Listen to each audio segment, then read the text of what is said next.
We got one football game left, and the football season just keeps trucking. I'm Joe Trosian, and this is RamView. It's hot out there, but let's blow them off the line of scrimmage. Headline,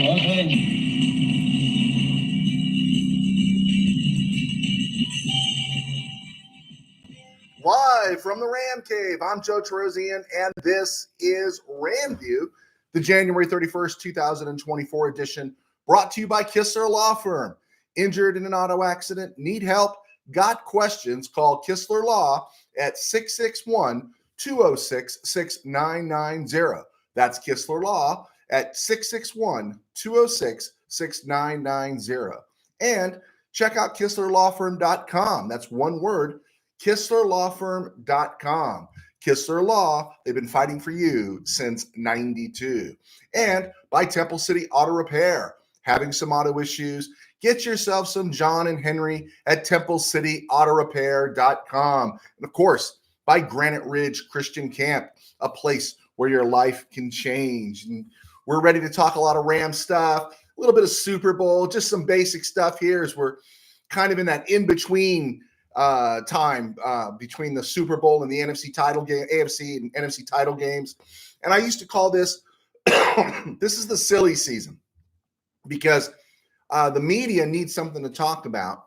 And generally between now and next week, there's usually some bombshell, right? Some bombshell. It's a race-related issue. It's some political issue that's spilled over into the conversation about the Super Bowl.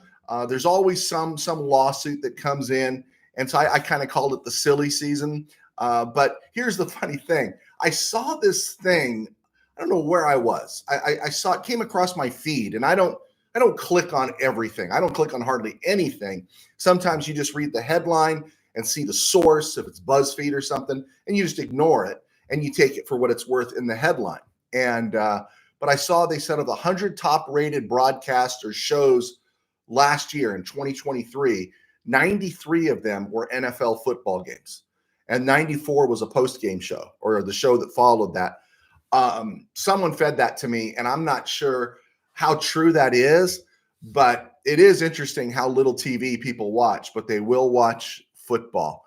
And I caught myself trying to watch an NBA game the other day, and I was just bored out of my mind. I'm hopefully going to get a chance to check out some spring training for baseball. But yeah, it is a football world, and I am excited about the UFL. That now there's one league and one group of teams to focus on. But why they don't have an LA Express or a Southern California Sun, I don't know why. I think that would be a winner, don't you? Spring ball, bring back the Southern California Sun or even the LA Express in the UFL. Just something to think about, if you're The Rock or Daryl Moose Johnston. Okay, so getting into some Ram stuff just for fun, again, before we get to Super Bowl talk and some of the recent news of the day, the coaching changes. A lot of you have been really cool in terms of complimenting me on my memory. But honestly, I just read and watch a lot of football stuff, a lot of Ram stuff. That's just something I've always loved doing. And so therefore doing RamView is a love and it's a passion and it bleeds through.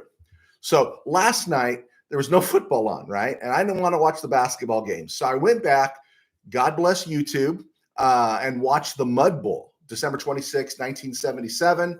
And I hadn't seen a whole lot of that game because I heard it on the radio and it had such a miserable ending. I didn't want to think about it. But that was the game where the Vikings were underrated. Fran Tarkenton were undermanned. Fran Tarkenton was out with an injury. Rams had the Vikings at home finally after three previous playoff appearances in Bloomington, and then it rains like crazy in LA. And so the field turns into a mud bowl, and basically Bud Grant out coaches Chuck Knox, Bob Lee out quarterbacks Pat Hayden, and Hayden was brutal. And you just saw some of the stuff that was weird. There was 3 minutes left to play in the game, and the Rams were facing a 4th and 3 or 4th and 4 on their side of the 50.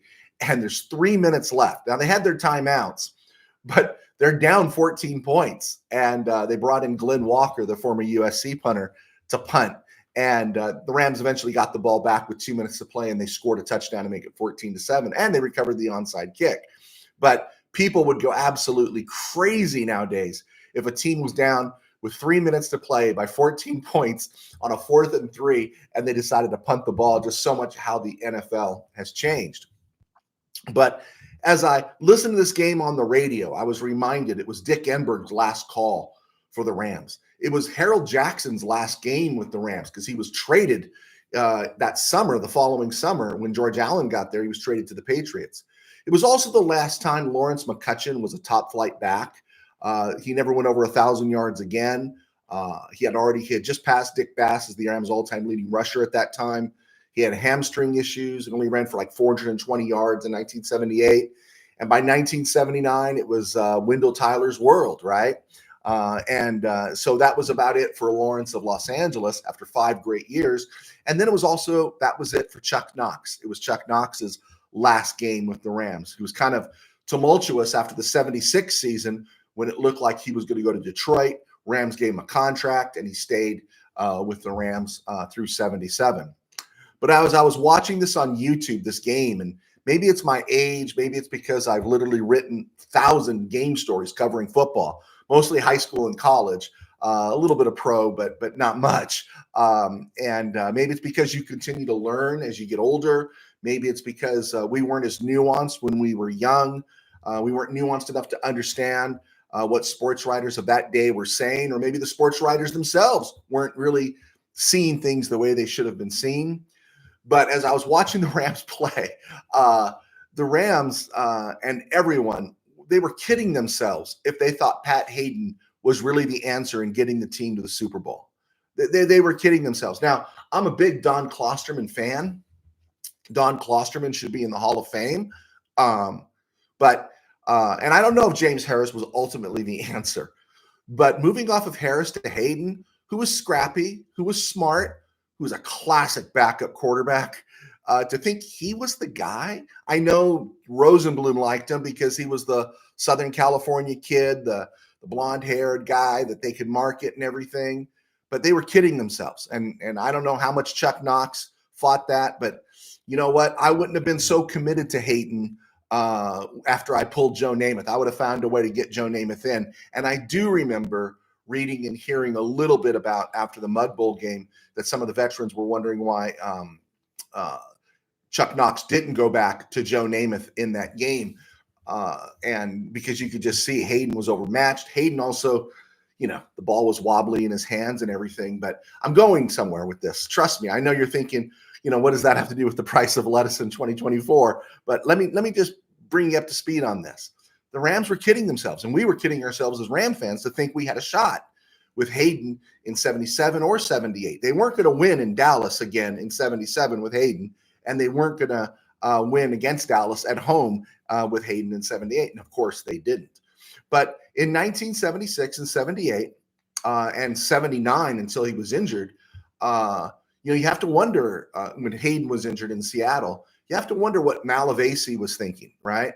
What were Dreyer, Youngblood, the Youngbloods, Larry Brooks, Jack Reynolds, Cromwell, Thomas Perry, Tom Mack, what were they thinking when they saw Hayden in that Mud Bowl game and going further? Because Bob Lee, the Vikings backup quarterback, the former starter for the Falcons, was by far the superior quarterback, by far. And so this got me looking there. In 1975, the Rams took Hayden in the 7th round. He played for the Southern California Sun, right? And then he did his Oxford thing. And then he came to the Rams in 76. In that 75 draft, Steve Bartkowski was the golden boy guy out of Cal, and he was a first-round selection, first overall pick by the Falcons. The second quarterback and the only quarterback of really any value was Steve Grogan, who was taken out of Kansas State, number 116 overall. And the reason I bring this up is that in 1975, the Rams had 8 picks in the first 100, 5 picks in the top 50, 4 picks in the top 30, and 3 picks in what was then the first round. And they took Mike Fanning, Dennis Hara, Doug France, Monty Jackson, Leroy Jones, Jeff Reese, Dan Nugent, and Rod Perry. The only real flop there was Dan Nugent. Jeff Reese might not have made it in the NFL, but he was turned into Nolan Cromwell in 77. Of course, we know Fanning, we know Harrah, we know Doug France, we know Monty Jackson. Leroy Jones couldn't make the team and ended up going to San Diego for a number of years and was a top flight defensive end for the Chargers. And so what got me thinking about this was there wasn't enough capital to make a move for Bartkowski when you just really couldn't read the room. If you weren't sold on Jaworski, you weren't sold on Harris, you couldn't read the room. And then maybe later on to maybe move up in the draft or take Steve Grogan a little bit higher up. He had a strong arm. He was mobile. And again, maybe we have things now they didn't have then. But it was interesting that, again, they chose Pat Hayden. In 76, there really wasn't any quarterback talent in the draft. Richard Todd was taken 6th overall for the Jets, and that really didn't amount to anything. In 1977, there really wasn't much quarterback talent. Tommy Kramer was taken number 27 overall out of Rice by the Vikings, and the Rams took Ferragamo in 91. But looking at that Ram draft in 1977, Bob Brzezinski, Nolan Cromwell, Billy Waddy, a guy named Ed Fulton, he was an offensive lineman, Wendell Tyler, Vince Ferragamo. Rams had 6 picks in the top 100, 5 eventual Super Bowl starters and contributors in Brzezinski, Cromwell, Waddy, Tyler, and Ferragamo. That's why Don Klosterman should be in the Hall of Fame. But when you look at that, couldn't they have packaged some of that up and maybe made a move for Tommy Kramer? And just think how different it would have been if they'd had a guy who could throw the ball and a passer and not someone who had to take what the defense gave him, which was Pat Hayden. So, again, what's the point in all this? This is where the Cowboys are at with Dak Prescott. He cannot take them to the promised land. This is where the Dolphins are finding out there with Tua. I think Tua has limitations. This is where the 49ers were with Garoppolo, and they made the move. It didn't work out with Trey Lance, but Brock Purdy fell into their lap, and we're about to find out about Brock Purdy. It's where the Chiefs were with Alex Smith, and it's where the Rams were with Jared Goff in 2020. And I know Goff has played well with the Lions, but it's silly when the talk comes up about who won the trade with Detroit. As Ram fans, don't take the bait. Just be grateful that you're in a time where you got an organization that chose to make a move, a bold move, a big move, and it paid off. And you can't go back. I'm watching the Mud Bowl, and I'm so appreciating the Matthew Stafford trade, right? I'm just so appreciating it that, maybe Snead's going to whiff and draft a bad tackle again. Maybe there's going to be some mistake somewhere down the road, but they sure didn't miss on the Matthew Stafford trade. Yeah, they gave up 2 number 1 picks, but those number 1 picks could have been Tavon Austin and Greg Robinson, right? And they won a Super Bowl. And so I think it's great to speculate, but I'm also amazed that when you're in the Twitter sphere and in other places, how many people badmouth Les Snead. And maybe we should let that one go. The Rams made the move, and the Rams won the Super Bowl. Last ad, Mud Bowl. As I'm watching this, and it was a great broadcast, there's a guy on YouTube that enhances and remasters these NFL games so they look fresh on the screen. And his name's David Volsky. Just type in David Volsky on your YouTube, and after subscribing here, of course. And he has a whole bunch of games that he's remastered that are fun to watch. But I'm watching the post game on the NFL Today set. It's got Brett Musburger, Irv Cross, Phyllis George, and Jimmy the Greek. And they throw it to Jimmy the Greek, and Jimmy the Greek says, Chuck Knox is gone. He will not be the Rams coach. He's done in Los Angeles. And then he says, and the next head coach, right? This is December 26th, 1977. He says the next head coach of the Rams is going to be George Allen. And so I thought that was really interesting, especially as time bore that out. Around the NFL and other places, Ben Johnson, the Detroit, this happened yesterday, so it's old news. Ben Johnson, the OC for Detroit, turned down Seattle and Washington and stays in Detroit. There's a lot of ways to read this. Some people are saying, you got to strike while the iron is hot. I agree. Some are saying, hey, man, don't you have any ambition? But some are saying he's 37, so he's got to have other opportunities, and which is probably true. I think this is great for Detroit in the sense that, everyone's going to have them targeted next year. They're going to play a first place schedule next year, and they're a contender now. And so everyone's going to ramp it up a little bit. It's going to be, serious. Dan Campbell addressed this, but at least they keep their offensive coordinator and they get to plunge deeper into that familiarity between Goff and his receivers and this offense and the nuances that they can develop. So it's a good thing for Detroit. And while, again, there are a lot of ways to read this, what struck me when I heard it on the radio as I was driving to Lancaster yesterday, actually to meet our sponsor, Paul Kistler at Kistler Law. What struck me was the culture of the Lions now is a place to be. It's not a place you want to leave and get out. Like, I did my time, now I want to get out of here. No, it's a place you want to be. And a 37-year-old guy with basically all the options in the world, right? He could have gone to the Taxskins, had the second pick in the draft, and would have fed, if he has an ego, it could have fed his ego. What an opportunity.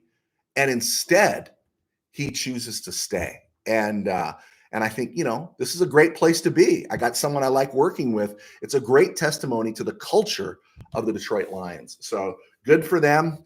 And that just adds to the future Rams-Lions rivalry, or the budding Rams-Lions rivalry. Chargers, I found out, we had talked about it a couple days ago.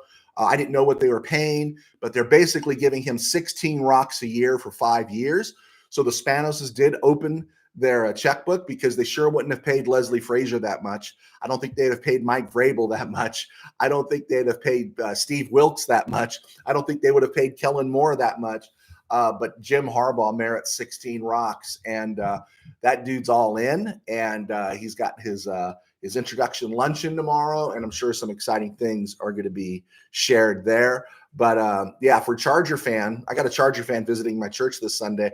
They're going to be very excited, and it's going to be fun to see.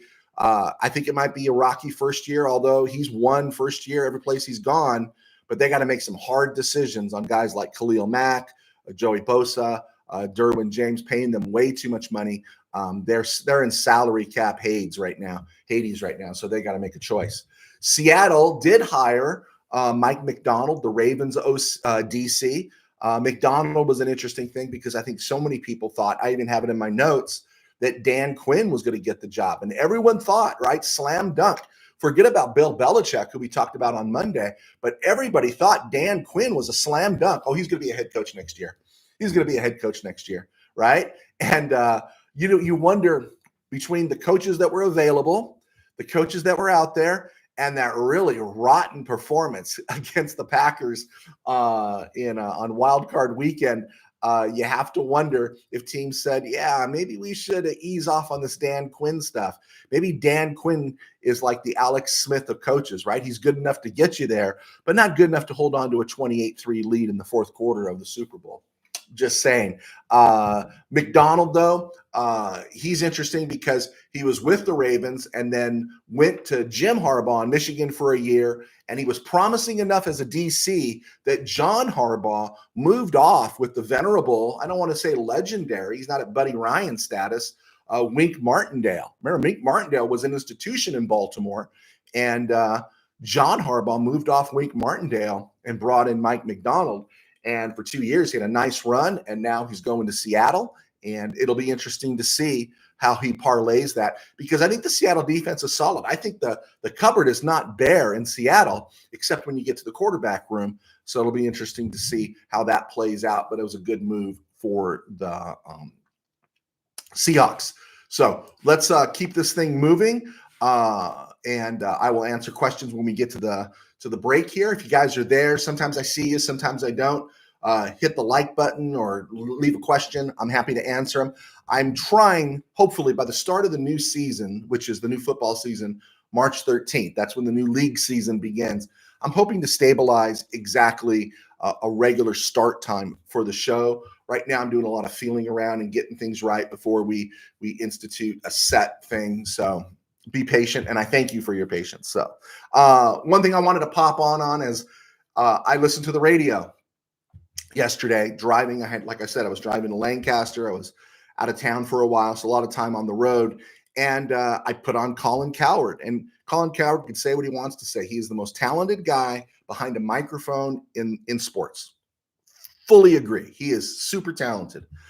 But sometimes he crosses the line. He makes fun of people who maybe have a different view on the vax, or makes fun of people and mocks people that don't agree with their government. How can we all agree with our government, right? And he kind of insults his audience. And he insulted his audience yesterday over Taylor Swift, calling the people that had a problem with Taylor Swift lonely old men who really don't care about football. And Cowherd talks about his humble roots quite a bit, but he's clearly lost touch with them and his audience, right? He'll take jabs at people, again, who differ on vaccine or government. He talks about how the taxes in California really are no big deal. But of course, he's a millionaire living somewhere near Malibu, right? No big deal to them, right? He's one of the handful that don't, who raise my taxes? I don't care. And completely insults his audience because most of his audience is suffering through what's going on in California. And then he proposed to know why people have been out on this whole Taylor Swift thing. And he completely misses the mark. And he speaks of jealousy and lonely old men. And he commits this egregious offense of assuming to know what other people are thinking. And just like we don't like politics interfering with our sports, we don't like the cultural and media elites stepping into our sports because they bring their crap with them. I guess that's a bad word, right? It's a 4-letter word, right? Because they bring it with them. You can't go with these people or be around these people without them telling you how to feel about Trump, how they're supposed to feel about climate change, how you're supposed to feel about vaccinations. No one wants to hear it. This was the pushback with Travis Kelce. Can he do the commercials? Yeah, but I have the right and you have the right to say, I'm sick of him telling me this stuff. Just play football. And he's a Hall of Famer and he's a great player.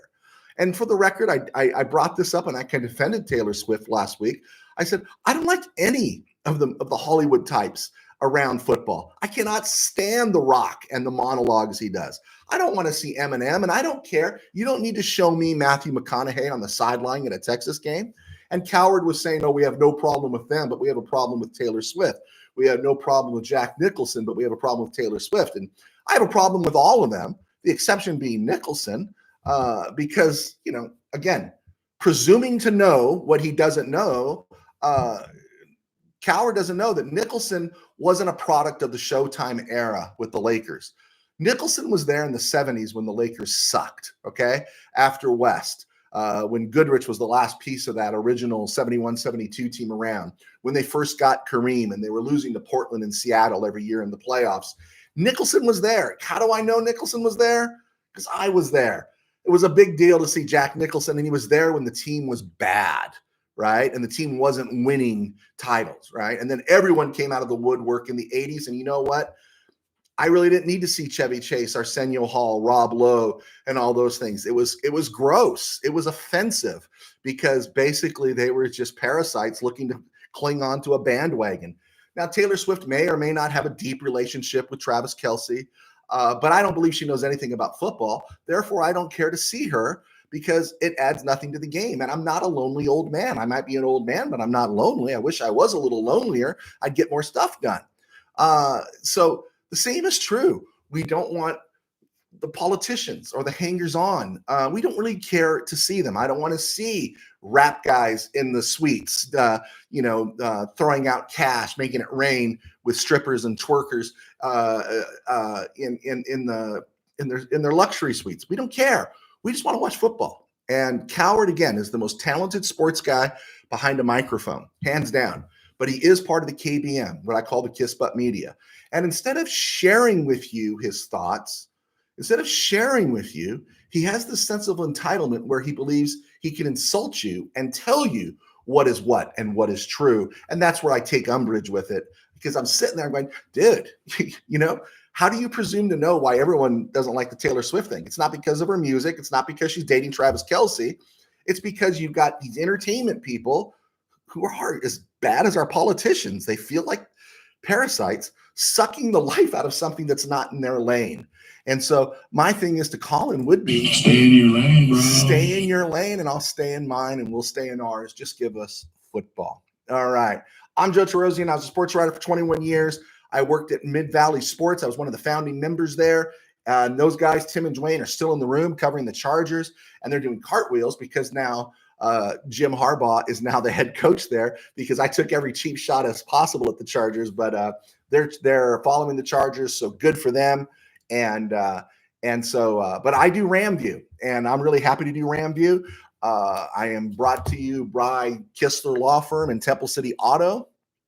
And I also write books.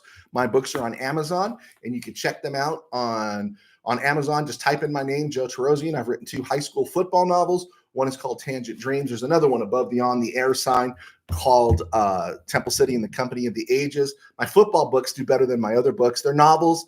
And please check them out because it helps us keep doing what we're doing. And it helps me keep doing what I'm doing because part of my day job is one of my day job, official day job is I pastor a small church in Burbank called Burbank Faith Nazarene. And you can find us right here on YouTube at Burbank Faith Virtual, as well as burbankfaithvirtual.com and all across social media. So please check us out there.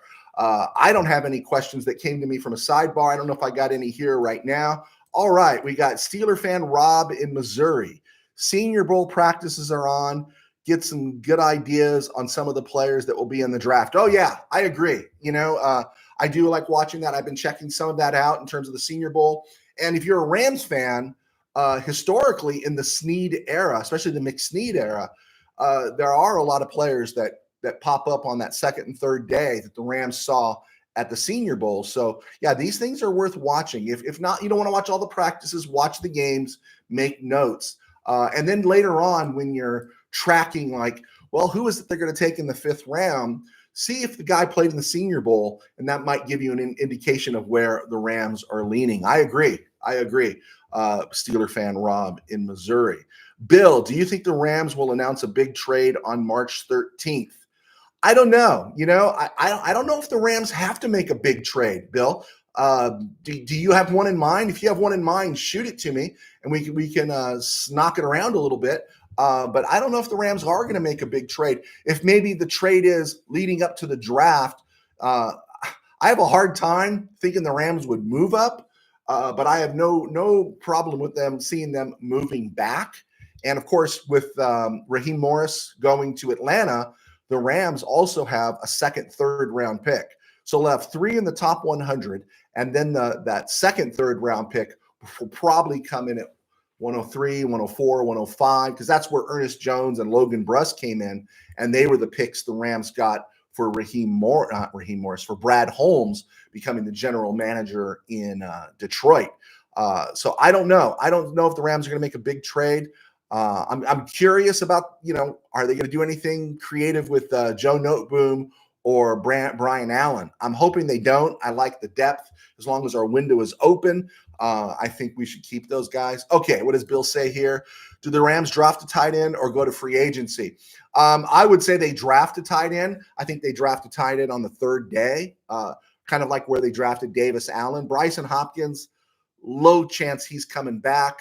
Tyler Higbee won't be back maybe till midseason, and even then he's 30, 31. And then, of course, Hunter Long, can he stay healthy? If Hunter Long is what the Rams think he is, right? I know they believe he can block. They like him. They've liked him back to 2020 when he was at Boston College. If he can be healthy and play alongside Davis Allen, I think the Rams will be happy. But I think for insurance, I wouldn't be surprised if they do take another tight end. But I don't know if they're going to go free agency. I don't think they want to spend the Bills there, not the Buffalo Bills, the Bills, the Rocks. I don't think they want to spend that there because of the other issues. I think definitely they could go free agency for an edge. I could see a big move for an edge. If that's what you're thinking, Bill, in terms of a big move for an edge, yeah, not Josh Allen in Buffalo, but Josh Allen with the Jaguars. If the Rams wanted to give a number 1 for him and have him come in, an established edge dude, that'd be pretty exciting. And of course, the other aspect of it is what's going to happen with the DC. Could the philosophy change and we move away from this Fangio system? And that would be, curious because that changes the whole thing. If a Ron Rivera type came in and the Rams went with 4 down linemen and 3 linebackers, that changes a lot of what they do in terms of the draft this offseason. I like the familiarity of it, I guess, because I've grown accustomed to it. And if it's run right and it's aggressive, it works, right? So I don't want to see Brandon Staley come back. I don't. I'd rather have somebody that knows the system come back and join the party. You know, Ejiro Evero or somebody like that. But we'll see. We'll see. If you guys have any more questions, shoot them to me. I'm happy to get to them before we get off the air. Just continuing to look, and we're going to continue to do this as the whole off season continues. 49ers, Cardinals, Seahawks, of course, are on the Rams schedule. But the other 11 teams, we broke that down. Everyone knows who the Rams are playing. No one knows when. And we got an idea of where. The Packers, Vikings, Bills, Dolphins, Eagles, and Raiders will be part of the Rams SoFi schedule. And then they're going to be on the road to Chicago, Detroit, New England, the Jets, and then the Saints. And I look at the schedule, and, you know, the Rams with 5-1 this year in the conference, and not the conference, in the NFC West. I think 5-1 is doable. I don't know. Maybe it's because I don't like the 49ers, but I'm getting the feeling this is their window. This is their window, and they got to make big moves in terms of salary cap stuff and everything. This is their window. And so I could see the Rams splitting with the 49ers next year, beating the Cardinals and Seahawks twice, being 5-1. I could see them beating the Bears 6-1. Let's give the Lions another win in Detroit to spark even more anger in the rivalry. But I see the Rams winning against the Packers at home. That would make them, 7-1? I could see them beating the Vikings 8-1. I could see them beating the Bills 9-1. I could see them beating the Dolphins 10-1. I could see them beating the Patriots in New England 11-1. I could see them beating the Jets 12-1. I could see them beating the Eagles at home. I could see them beating the Raiders at home. I could see them beating the Saints at home. The Rams are set up for a double-digit season. Now, we know there's going to be falls here and there, and you know, the Cardinals, who played tough all year, there could be a lot of these teams that could jump up and surprise you. But for some reason, this schedule looks better than last year's schedule. Last year's schedule was very optimistic, and they finished with 10 wins. But if you're looking who they're playing, you know, 49ers were a double-digit win team. Lions are a double-digit win team. Bills double-digit. Dolphins double-digit. Eagles double-digit. And then you're looking at the Packers were 9-8. The Saints were 9-8. And the Vikings might have been 9-8 too if they had had their quarterback the whole time. So it's a tough schedule. But, you know, when you look at where this Rams team is at, if you were looking at this schedule in 2023, heading into 2023, you'd have thought, oh, yeah, that's a tough schedule. But looking at what this Ram team is now and what they've got the money to spend this offseason, the full complement of draft picks, all these games look winnable. Now, I'm not predicting they're going to go 16-1, right? But all these games are predictable. When I looked at the schedule last year and such, you know, I gave away the Pittsburgh game. I said Rams aren't going to be Pittsburgh. Steeler fan Rob was enjoying it because I'm disappointed how Pittsburgh played this year, but I thought the Steelers were going to blow the Rams out. I thought the Eagles were going to blow the Rams out. I thought the Cowboys were going to blow the Rams out, and they did. I didn't think the Rams would win in Cincy, but they gave that game away. I didn't think they'd win in Seattle in week 1, and they took that game. I thought they would win in Green Bay. And so there were games that I thought would be blowouts. And right now I'm looking at this Rams schedule, and there's a lot of games here. I think these are all winnable games. And if the Rams don't win double digits next year, I'd be really, really surprised. Okay, speaking of Brandon Staley, he's being interviewed today. And so, hey, I heard this like 2 or 3 different places. Someone said, if Sean McVay says it's okay, then it's okay.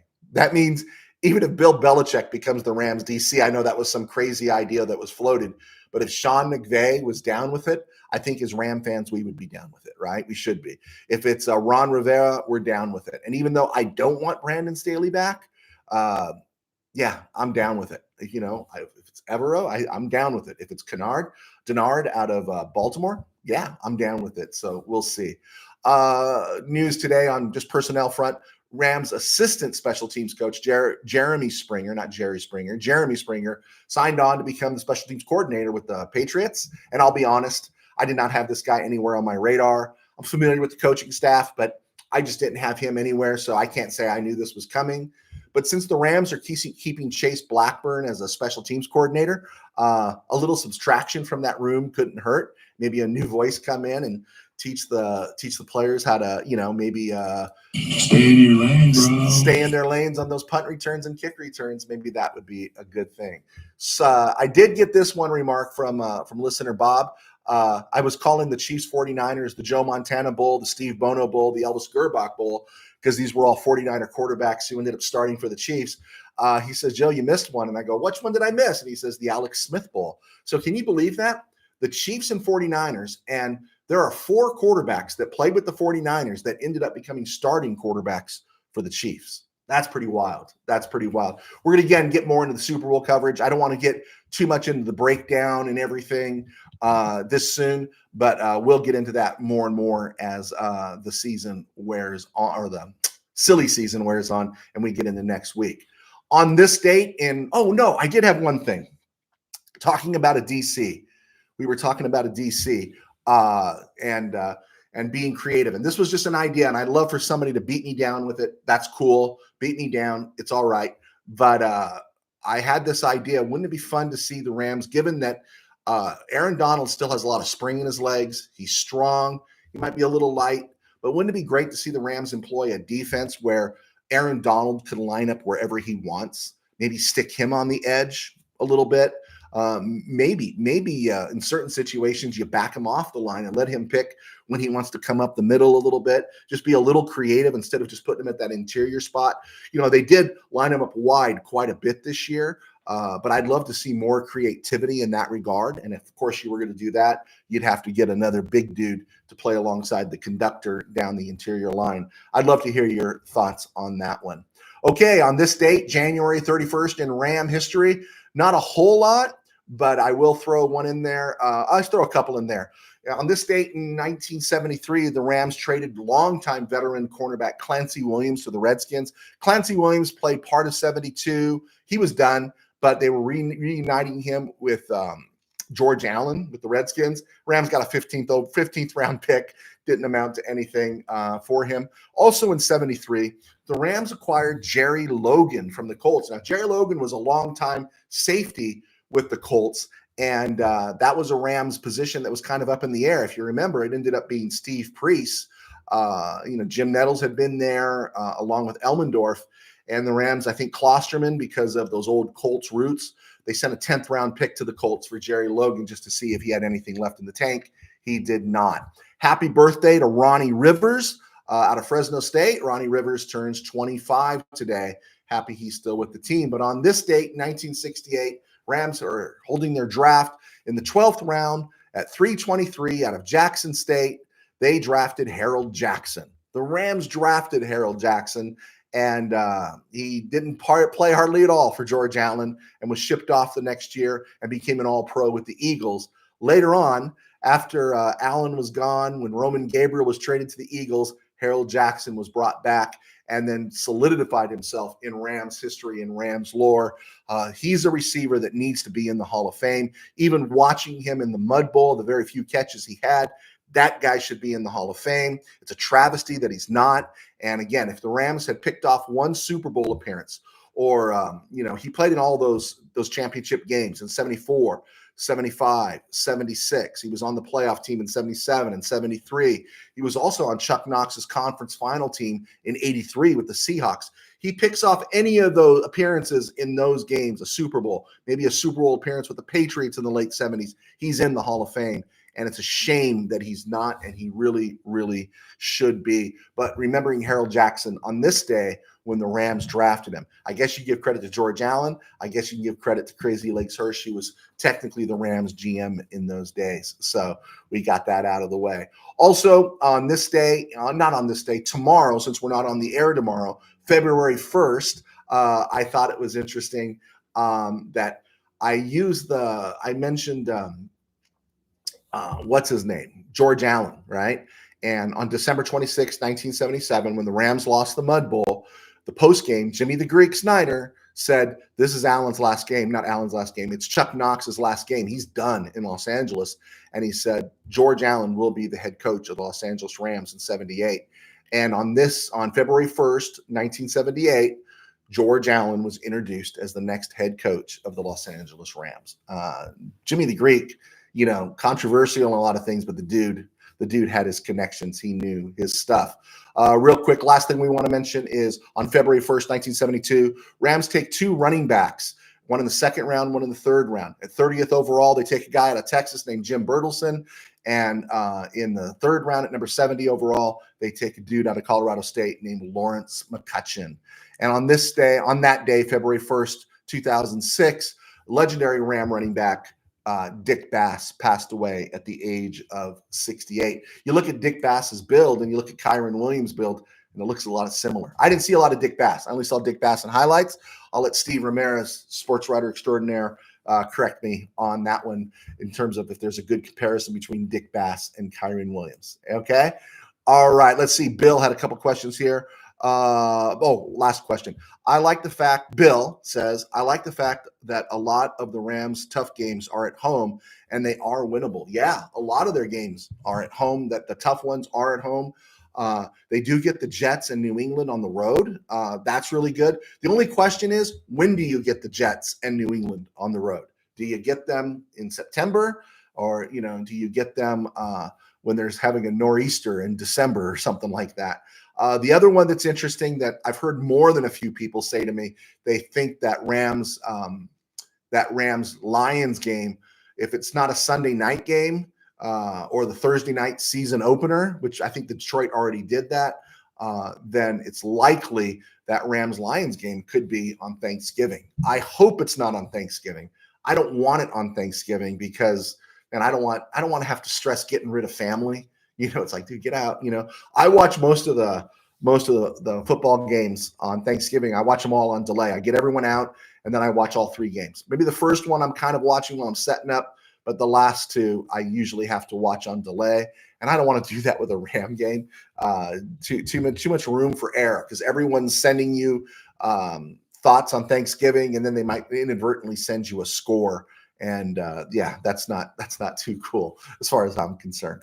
Okay, guys, I think we got it in. If you don't have any other questions, I think we're good. It was a stone groove, my man. And we will get going and get you guys out and on your way. But thank you for clicking on. Be sure to check us out on Spotify. Be sure to keep an eye out for all the stuff that's going on in and around with football. Bring us your thoughts. Love to talk about it. And I got my book. My book's coming out real soon, and we're putting together some fan packs that's going to include a Kistler Law mug, copy of my book, and maybe a RamView t-shirt. We're getting those things worked out. Looking forward to building our footprint here and on Spotify. Be sure to check us out there. And I generally off and on post articles on my website, joetarosian.com. All right, guys, thank you so much for clicking on. God bless. We will see you on Friday. Take care.